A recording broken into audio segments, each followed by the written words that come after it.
आज्ञा नमस्कार आम Nehru Yuva Kendra Sangathan helping hand youth club Jamutpalli member मैंने तार ना चंदन बरिया और मोर ना रतिकांत प्रधान आमर क्लब बेले आम डिसाइड कलु आज्ञा जेहेतु गिदमाल गाँव में बहुत जोर रे कोरोना बढ़ी चली गोष्ठी संक्रमण भी है तो हेतु आम गिदमाल गाँव के सानिटाइज करवार लगी भावलु आम वीडियो सर को परमिशन नहीं गलु तो वीडियो सर आमको पीपीई किट देले और सानिटाइजर भी देले ताकू बहुत बहुत धन्यवाद आउ कहले कि निज सेफ्टी रखिक सानिटाइज करब और ध्यान देव सोशल डिस्टेंसिंग रख बेसी लोग नहीं खाली 2 जन जीव बोले खाली जस्ट 2 जन आसलु बाकी मेंबर को नहीं आने ओ आगे जिन किस्म कोरोना बढ़ी चली आपण मैंने तो जानू थे सब गाँव में कोरोना किन किस्म बढ़ी चली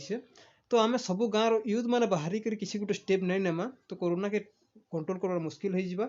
तो हेथर लगे सब गाँव यूथ मान को मोर रिक्वेस्ट है कि तुम यूथ मैंने जी भी अच्छे समस्ते गोटे मैंने संगठन बनईकि सब गाँव निजर व्हाट्सएप ग्रुप बनाऊन माने मुने कहबार कि कैंसी गोटे सभा करूँ कि ये करूँ से करूँ कहीं से कहीं भेट पड़वार दरकार नहीं सब निज निजर गाँव में व्हाट्सएप ग्रुप गोटे बना जाऊ और लोग को जागरूक करा जाऊ वैक्सीन नेबार लगी कोरोना टेस्ट करबार लगी आउ भी जनता बहुत जिनिस माने अच्छे जनता लोग को पॉजिटिव माइंड रखुन और लोग आम गाँ गहली तो जानूे समस्ते कोरोना के लेकिन बहुत नानादी कथा कहन मिथ्या माने